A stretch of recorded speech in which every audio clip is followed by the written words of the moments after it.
కళాకారులు, క్రీడలు నేర్పించే కోచెస్, కళలు నేర్పించే కళా గురువులు కూడా, అది కవిత్వం కావచ్చు, చిత్రలేఖనం కావచ్చు, డాన్స్ కావచ్చు, వారు కూడా చికిత్స చేసే వైద్యులంతా గొప్పవాళ్ళు. ఎందుకంటే జన్మతః వస్తే కానీ ఈ కళకు రాలేము, మేమేదో బాగా చదివితే మాకు సీట్లు రావచ్చు, కానీ జన్మతః ఆ కళా హృదయము, ఆ కళ పట్ల తృష్ణ తపన ఉంటే కానీ ఇందులో ఉండలేరు. అట్లాగే ఇంతకుముందు మాట్లాడినప్పుడు పరమేశ్వర్ గారు అనుభూతులు అన్న మాట వాడారు. అనుభూతులు అంటే నాకు చాలా చాలా స్వీట్ వర్డ్ అనిపిస్తుంది అనుభూతులు. ఎందుకంటే జీవితంలో మిగిలే అవి మాత్రమే, జీవితంలో ఏమీ మిగలవు. పదవులు, డబ్బులు, మందు పార్టీలు, బిల్డింగ్లు, కార్లు, ప్లాట్స్ ఏం మిగలవు. ఏంటిదయ్యా అనుభూతి అంటే?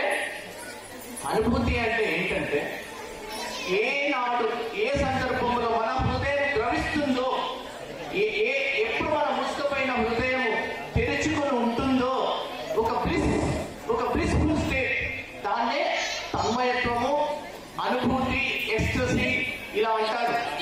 అలాంటివి ఈవెన్ సైన్స్ ప్రకారంగా ప్రూవ్ చేసినా సరే కళలు ఎవరైతే బాగా ఎంజాయ్ చేస్తారో, లీనమైపోతారో వాళ్ళలో బ్లిస్ఫుల్ స్టేట్, ఆ తన్మయత్వం, ఆ అనుభూతులు ఎక్కువగా ఉంటాయి. దానివల్ల ఆరోగ్యం బాగుంటుంది, దానివల్ల దీర్ఘకాలికంగా జీవిస్తారు అని కూడా పరిశోధనలో తేలింది. దాని కారణం ఏంటంటే బ్రెయిన్ లో ఎండార్ఫిన్స్ రిలీజ్ కావడం, పాజిటివ్ హార్మోన్స్ రిలీజ్ కావడం, దానివల్ల మానసిక ఆరోగ్యము, శారీరక ఆరోగ్యం రెండును బాగుంటాయని సైంటిఫిక్ గా కూడా పరిశోధనలో తేలింది.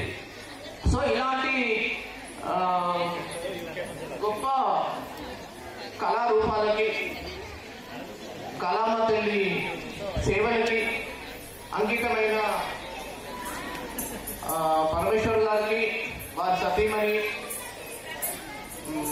శైలజ గారికి మరియు వారి యొక్క స్టాఫ్ మెంబర్స్ అందరికీ, మరీ ముఖ్యంగా ఇక్కడికి వచ్చిన పేరెంట్స్, వాళ్ళ యొక్క డాన్స్తో మమ్మల్ని మురిపిస్తున్న పిల్లలందరికీ నేను పేరు పేరున కృతజ్ఞతలు తెలుపుకుంటూ, ఇలాగే మీరు కళను ఇలాగే కొనసాగించండి. మీరు మ్యారేజ్ అయినా సరే, సిజేరియన్ సెక్షన్స్ అయినా సరే, ఇంకేమైనా అయినా సరే మీరు డాన్స్ హాయిగా చేసుకోవచ్చు, పాటలు హాయిగా పాడవచ్చు, ఆరోగ్యకరంగా ఉండొచ్చు, మా దగ్గరికి రాకుండా ఉండడానికి. సో ఈ అవకాశం ఇచ్చిన మీ అందరికీ చాలా కృతజ్ఞతలు.